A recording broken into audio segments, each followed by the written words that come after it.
చరిత్రలో ఈరోజు ఛానల్కి స్వాగతం. భారతదేశం విజ్ఞాన రంగంలో ఎదగాలని ఒక మహానుభావుడు కలగన్నాడు.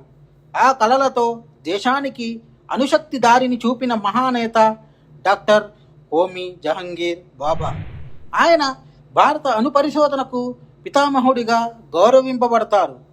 బాబా గారు అణుశక్తి పరిశోధనకు పునాది వేసిన వ్యక్తి. భారత అణు పరిశోధన సంస్థకు నాయకుడు. విజ్ఞానంలో భారత ప్రపంచానికి సరితూగాలని కలగన్న శాస్త్రవేత్త. ఆయన విజన్ స్పష్టంగా ఉండేది. భారతదేశం విజ్ఞానంలో స్వయం సమృద్ధిగా ఉండాలి.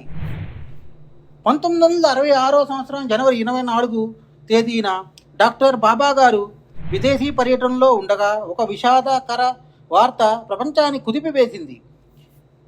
ఎయిర్ ఇండియా బోయింగ్ 707 విమానం స్విట్జర్లాండ్లోని మాంట్ బ్లాంక్ పర్వతాల దగ్గర అఘాతానికి గురి అయింది. ఆ విమానంలో ఉన్న 117 మంది ప్రయాణికులు దురదృష్టవశాత్తు ప్రాణాలు కోల్పోయారు.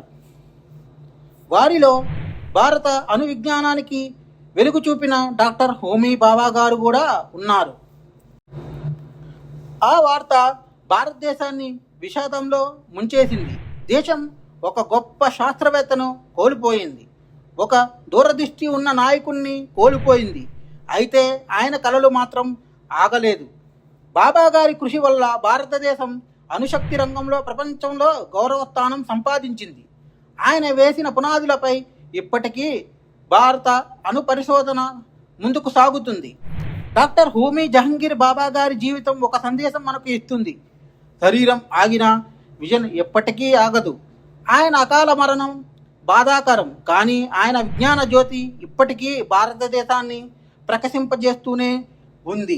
మా కంటెంట్ మీకు నచ్చినట్లయితే లైక్ చేయండి, షేర్ చేయండి, సబ్స్క్రైబ్ చేయండి.